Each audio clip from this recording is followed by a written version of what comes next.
ಸಿದ್ದು ಪಾಟೀಲ್. ಮಾನ್ಯ ಸಭಾಧ್ಯಕ್ಷರೇ, ನಾನು ಹುಮನಾಬಾದ್ ಮತಕ್ಷೇತ್ರದ ಹುಮನಾಬಾದ್ ಪಟ್ಟಣದಲ್ಲಿ ಪುರಸಭೆ ವತಿಯಿಂದ ಏನು ನೀರು ಕುಡಿಯುವಂತ ನೀರು ಬಹಳ ಸಮಸ್ಯೆ ದೂರಿದೆ. ಆದ ಕಾರಣ ನಾನು ಪೌರಾಡಳಿತ ಸಚಿವರನ್ನು ಗಮನ ಸೆಳೆಯಲು ಇಚ್ಛಿಸಪಡ್ತೇನೆ. ಓಕೆ, ಮಾನ್ಯ ಅಧ್ಯಕ್ಷರೇ, ಉತ್ತರ ಕೊಟ್ಟಿದ್ದಾರೆ. ಏನ್ ಹೇಳಿಕೆ ಪದೇ ಪದೇ ಹುಮನಾಬಾದ್ ಪಟ್ಟಣಕ್ಕೆ ಏನು ಕಾರಂಜ ಜಲಾಶಯದಿಂದ ನೀರು ಬರ್ತಾ ಇದೆ. ಆ ಒಂದು ಜಲಾಶಯದಿಂದ ನೀರು ಬರ್ತಂತ ಇದನ್ನೆಲ್ಲ ಬಹಳ ವರ್ಷಗಳಿಂದ ಈ ಒಂದು ಯೋಜನೆಯನ್ನು ಬಂದಿದೆ ಮಾನ್ಯ ಅಧ್ಯಕ್ಷರೇ. ಆದರೆ ಪದೇ ಪದೇ ಒಂದು 15 ದಿವಸ 20 ದಿವಸ ತಿಂಗಳಿನಲ್ಲಿ ಸುಮಾರು 4 ದಿವಸ 5 ದಿವಸ ಹುಮನಾಬಾದ್ ಪಟ್ಟಣಕ್ಕೆ ನೀರು ಬರಲ್ಕ ತೊಂದರೆ ಆಗ್ತಾ ಇದೆ. ಮೊನ್ನೆನೂ ಕೂಡ 10ನೇ ತಾರೀಕಿಗೆ ಏನು ಹುಡುಗಿ ಅಂತ ಏನು ಒಂದು ಗ್ರಾಮ ಇದೆ, ಅಲ್ಲಿ ನಮ್ಮ ಪಂಪ್ ಹೌಸ್ ಇದೆ, ಈ ಕಾರಂಜ ಜಲಾಶಯದ್ದು.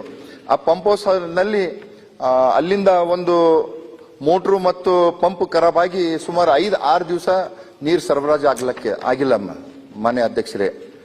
ಅವಾಗ ನಾನು ಮೊನ್ನೆ ಅಧಿವೇಶನ ಮುಗಿಸ್ಕೊಂಡು ಅಲ್ಲಿ ಭೇಟಿ ಕೊಟ್ಟಿದ್ದಾಗ ಆ ಪಂಪ್ ಹೌಸ್ ನಲ್ಲಿ 3 ಮೋಟರ್ಗಳಿದೆ ಮಾನ್ಯ ಅಧ್ಯಕ್ಷರೇ. ಒಂದು ಎಡಿಷನಲ್ ಮೋಟರ್ ಇದೆ, 2 ನಡೀತಾ ಇದೆ. ಆ ಒಂದು ಎಡಿಷನಲ್ ಮೋಟರ್ 1.5 ವರ್ಷ ಆಗ್ತು ರಿಪೇರಿ ಕೊಟ್ಟು ಕಳಿಸಿದ್ದಾರೆ. ಹೇಳಿ, ಅದೇ ಅದಕ್ಕೆ ಹೇಳ್ತಾ ಇದ್ದೀನಿ ಸಚಿವರೇ. ನೀರು ಒಂದು ಮೋಟರ್ 1.5 ವರ್ಷ ಆಯ್ತು, ಅದಕ್ಕೆ ರಿಪೇರ್ ಮಾಡಿ ತಂದಿಲ್ಲ. 2 ಮೋಟರ್ ಇತ್ತು, ಆ 2 ಮೋಟರ್ ಕೂಡ ಹಾಳಾಗಿದೆ ಮಾನ್ಯ ಅಧ್ಯಕ್ಷರೇ. ನಾನು ಹೇಳೋದಿಷ್ಟೇ, ಒಂದು ಪಂಪ್ ಖರಾಬ್ ಆಗ್ತು ಅಂತಂದ್ರೆ ಅದು ರಿಪೇರ್ ಮಾಡ್ಲಕ್ಕ 1-2 ದಿವಸ ಮ್ಯಾಕ್ಸಿಮಮ್ ಆಗುತ್ತೆ. ಅದೇ ಅಧಿಕಾರಿಗಳು 6-8 ದಿವಸ ಕೂಡ ಆದ್ರೆ ಯಾಕೆ ಇದು ಮಾಡ್ತಾ ಇದಾರಂತ ನನ್ನ ಮಾನ್ಯ ಸಚಿವರು ಕೇಳಕ್ಕೆ. ಮಾನ್ಯ ಅಧ್ಯಕ್ಷರೇ, ನಮ್ಮ ಸಿದ್ದು ಪಾಟೀಲ್ ಹುಮನಾಬಾದ್ ಎಂಎಲ್ಎ ಅವರು ಪ್ರಶ್ನೆ ಕೇಳಿದ್ದಾರೆ. ಹುಮನಾಬಾದ್ ಟಿಎಂಸಿನಲ್ಲಿ ಡ್ರಿಂಕಿಂಗ್ ವಾಟರ್ದು ಸಮಸ್ಯೆ ಆಗಿ 5-6 ದಿವಸದಿಂದ ಅಲ್ಲಿ ಸಮಸ್ಯೆ ಆಗಿ ಜನರಿಗೆ ನೀರು ಸಿಕ್ಕಿಲ್ಲ. ಮತ್ತೆ ಅಧಿಕಾರಿ 2 ದಿವಸ ಕೆಲಸ 1 ವೀಕ್ ಟೈಮ್ ತಗೊಂಡಿದ್ದಾರೆ, ಕೆಲಸ ಮಾಡಿಲ್ಲ. ಮತ್ತೆ ರಿಸರ್ವ್ನಲ್ಲಿ ಯಾವಾಗಲೂ 1-2 ಮೋಟರ್ ಇಡಬೇಕಾಗ್ತದೆ, ಅದು ಮೋಟರ್ ಪಂಪ್ ಹೌಸ್ನಲ್ಲಿ ಇಟ್ಟಿಲ್ಲ. 1 ಮೋಟರ್ 1.5 ವರ್ಷದಿಂದ ರಿಪೇರ್ ಮಾಡಿಲ್ಲ. ಇದ್ರ ಬಗ್ಗೆ ಎಸ್ಪೆಷಲಿ ಡ್ರಿಂಕಿಂಗ್ ವಾಟರ್ ಸಲಹೆಗೆ ಮಾನ್ಯ ಮುಖ್ಯಮಂತ್ರಿ ಸಿದ್ದರಾಮಯ್ಯ ಸಾಹೇಬರು ಸುಮಾರು ಸಲ ಮೀಟಿಂಗ್ ತಗೊಂಡಿದ್ದಾರೆ. ಆ ಮೀಟಿಂಗ್ನಲ್ಲಿ ಸೆಕ್ರೆಟರೀಸ್ ಮತ್ತೆ ಡಿಸಿ, ಸಿಒ, ಕಮಿಷನರ್ಸ್ ಎಲ್ಲರೂ ಅಟೆಂಡ್ ಮಾಡಿ ಸ್ಪೆಷಲಿ ಡ್ರಿಂಕಿಂಗ್ ವಾಟರ್ಗೆ ಎಲ್ಲಾ ಕಡೆ ಎಲ್ಲಾ ಪ್ಲೇಸಸ್ ನಲ್ಲಿ ತೊಂದರೆ ಆಗಬಾರದು ಅಂತ ಸ್ಟ್ರಿಕ್ಟ್ಲಿ ಡೈರೆಕ್ಷನ್ ಕೊಟ್ಟಿದ್ದಾರೆ. ಇವರ ಸಮಸ್ಯೆ ಒಂದು ಹೇಳಿ. ಮತ್ತೆ ಅಲ್ಲಿ ಸಮಸ್ಯೆ ಆದರೂ ಡೈರೆಕ್ಟ್ಲಿ ಡಿಸಿ, ಸಿಎಸ್, ಕಮಿಷನರ್ಗೆ ನಾನು ಆಕ್ಷನ್ ಮಾಡಿದ್ದೀನಿ ಅಂತ ಹೇಳಿದ್ದಾರೆ. ಅದರ ಸಲಹೆಗೆ ಹುಮನಾಬಾದ್ನಲ್ಲಿ ನಾನು ಇಮಿಡಿಯೇಟ್ ರಿಪೋರ್ಟ್ ಕಳಿಸಬೇಕಂತ ಡಿಸಿಗೆ ಹೇಳಿದ್ದೀನಿ. ಡಿಸಿ ಆಲ್ರೆಡಿ ಒಂದು ಜೆಇಗೆ ಸಸ್ಪೆಂಡ್ ಮಾಡಿದ್ದಾರೆ. ಮತ್ತೆ ಚೀಫ್ ಆಫೀಸರ್ಗೆ ರಿಪೋರ್ಟ್ ನನ್ನ ಹತ್ರ ಮೋಸ್ಟ್ಲಿ ನಾಳೆ ಟುಮಾರೋ ತನ ಬರಬಹುದು. ಅದ್ರ ಮೇಲೆ ಐ ಟೇಕ್ ಏನು ಸೀರಿಯಸ್ ಆಕ್ಷನ್.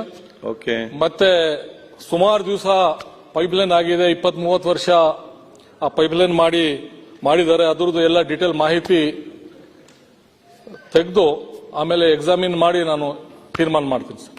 ಮಾನ್ಯ ಅಧ್ಯಕ್ಷರೇ, ನಾನು ಶಾಸಕನಾಗಿನ ಮೇಲೆ ನಮ್ಮ ಹುಮನಾಬಾದ್ ಪುರಸಭೆಗೆ 10 ಚೀಫ್ ಆಫೀಸರ್ ಚೇಂಜ್ ಆಗಿದ್ದಾರೆ ಮಾನ್ಯ ಅಧ್ಯಕ್ಷರೇ. ಚಾನ್ಸ್ ನಿಮ್ದು 2 ವರ್ಷದಲ್ಲಿ 10 ಚೀಫ್ ಆಫೀಸರ್ ಚೇಂಜ್ ಆದ್ರೆ ಅವ್ರ ಕೆಲಸ ಮಾಡಕ್ಕೆ ಹೆಂಗಾಗುತ್ತೆ ತಾವ್ ಹೇಳಿ. ಇದ್ರ ಬಗ್ಗೆನೂ ಕೂಡ ಮಾನ್ಯ ಸಚಿವರ ಗಮನ ಹರಿಸಬೇಕಲ್ಲ. ಒಬ್ಬರದು ಡಿಜಿಟಲ್ ಕೀ ಪುರಸಭೆ ಮುಖ್ಯಾಧಿಕಾರಿ ಬರ್ಬೇಕಂದ್ರ 15 ದಿವಸ 20 ದಿವಸ ಬೇಕು. ಆದ್ರೆ ಏನ್ ಕೆಲಸ ಮಾಡಕ್ಕಾಗುತ್ತೆ? ಮತ್ತೆ ಈಗಾಗಲೇ ತಾವು ಏನ್ ಒಂದು ಜೈಗೆ ಸಸ್ಪೆಂಡ್ ಮಾಡಿದ್ರ ಅಂತ ಹೇಳಿದ್ರಿ. ನಮ್ಮ ಹುಮನಾಬಾದ್ ಪುರಸಭೆಗೆ ಇರೋದು ಒಂದೇ ಒಂದು ಜೈ. ಅವನೊಬ್ರಿಗೆ ಸಸ್ಪೆಂಡ್ ಮಾಡಿದ ಮೇಕೆ ಮತ್ತೆ ಈಗ ಬೇರೆ ಯಾರು ಕೆಲಸ ಮಾಡ್ಬೇಕಲ್ಲಿ ಮಾನ್ಯ ಅಧ್ಯಕ್ಷರೇ? ಓಕೆ ಮಾನ್ಯ ಸಚಿವರೇ, ಯಾಕೆ ಈಗಾಗಲೇ ತಾವು ನೋಡಬಹುದು ತಮ್ಮ ಕ್ಷೇತ್ರಕ್ಕ ಬೀದರ್ದಲ್ಲಿ ಬಹಳಷ್ಟು ಅಧಿಕಾರಿಗಳಿದ್ದಾರ, ಎಲ್ಲಕ್ಕೂ ಕೂಡ ಇದೆ. ಭಾಲ್ಕಿದಾಗ ಹರ, ಬೀದರ್ದಾಗ ಹರ, ಹುಮನಾಬಾದ್ದಾಗ ಏನು ಇಲ್ಲ. ಇದು ಯಾಕೆ ತಾರತಮ್ಯ ನಡೀತಾ ಇದೆ? ಹುಮನಾಬಾದ್ ನಲ್ಲಿ ಸ್ವಲ್ಪ ಸಮಸ್ಯೆ ಇದೆ, ಅದ್ರ ಬಗ್ಗೆ ಏನಂತ ಗೊತ್ತಾಗಬೇಕಲ್ಲ. ಸಮಸ್ಯೆ ಯಾಕೆ ಅಂದ್ರೆ ಏನು? ಬಂತಂತ ಪ್ರಶ್ನೆ. ಹಿಂಗೆಲ್ಲ ಉತ್ತರ ಕೊಟ್ರೆ ಸಮಸ್ಯೆ ಅಂದ್ರೆ ಮತ್ತೆ ನಿಮ್ ಓನ್ ಡಿಸ್ಟ್ರಿಕ್ಟ್ ಇದು, ನಿಮ್ ಓನ್ ಡಿಸ್ಟ್ರಿಕ್ಟ್ ಅಲ್ಲಿ ಈ ಪರಿಸ್ಥಿತಿ ಆದ್ರೆ ಅಲ್ಲಿ ಸ್ವಲ್ಪ ಲೋಕಲ್ಸ್ ಇಶ್ಯೂ ಇದೆ. ಅದು ನಮ್ಮ MLA ಸಿದ್ದು ಪಾಟೀಲ್ ಜೊತೆಗೆ ನಾಳೆ ನಾಡ್ದು ಚರ್ಚೆ ಮಾಡಿ ಅದು ಪ್ರಾಬ್ಲಮ್ ಸಾಲ್ವ್ ಮಾಡ್ತೀನಿ ಸರ್. ಓಕೆ. ಪ್ರಭು ಏನು ಈಗ ನಿರ್ವಹಣೆ ಪುರಸಭೆಯಿಂದ ಆಗ್ತಾ ಇದೆ. ನನ್ನ ಮತಕ್ಷೇತ್ರದಲ್ಲಿ ಹುಮ್ನಾಬಾದ್, ಹಳ್ಳಿಕೇಡ್, ಚುಡುಗುಪ್ಪ 3 ಪುರಸಭೆ ಒಳಗೊಂಡಿದೆ ಇದೆ ಮೇಡಮ್, ಮಾನ್ಯ ಅಧ್ಯಕ್ಷರೇ. ಅದಕ್ಕಾಗಿ ಇವತ್ತು KWS ಲಿಂದ ಅದು ನಿರ್ವಹಣೆ ಮಾಡಿದ್ರೆ ಒಳ್ಳೇದಾಗ್ತದ. ಪುರಸಭೆಯಿಂದ ಯಾರೇ ಟೆಕ್ನಿಕಲ್ ಕೂಡ ಜೈ ಇಲಾಖೆದು ಯಾರು ಕೂಡ ಇಲ್ಲ ಅಂತ ಹೇಳಿದಾರ ಕೂತ್ಕೊಂಡು. ಅದಕ್ಕಾಗಿ ಮಾನ್ಯ ಸಚಿವರೇ, ಇವತ್ತೇನು ನಮ್ದು ಕಾರಂಜ ಜಲಾಶಯದಿಂದ ನಮ್ಮ ಕ್ಷೇತ್ರಕ್ಕ ಅಂದ್ರೆ ಚುಡುಗುಪ್ಪ, ಹುಮ್ನಾಬಾದ್, ಹಳಿಕೇಡ್ಕ ಈ ನೀರಿನ